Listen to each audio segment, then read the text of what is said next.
The debate over distancing is even making its way into our local churches. Today is Palm Sunday, and of course that's the start of Holy Week for Christians, and Passover also begins in just a matter of days. And while Governor DeSantis says religious services are exempt from distancing guidelines, some faith leaders are working to adapt to a new reality. David Jones is on your side tonight with a closer look.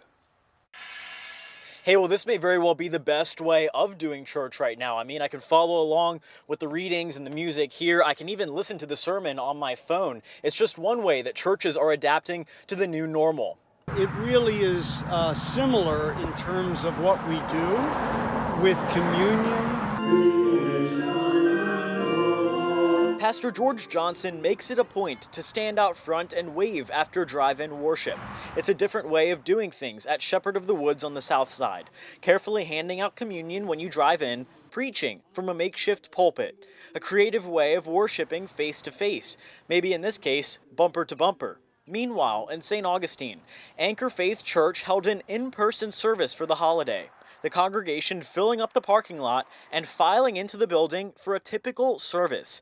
The governor's safer at home order classifies worship as an essential activity and allows for normal in the building services. The state just asks churches to follow social distancing guidelines. Online, Anchor Faith released a statement saying in part, "Safety is a priority for us, as is our relationship with the community that we serve. This is why we recommend following the CDC's social distancing guidelines within our premises. We strongly recommend that if you are uncomfortable with coming, stay home." Meanwhile, Pastor Johnson on the south side is still waiting for the day he can go back to shaking hands. I think the hope is that when we are finished with this, that people are more conscious of their need for God, very honestly, and that we're not quite as independently strong as we thought we were.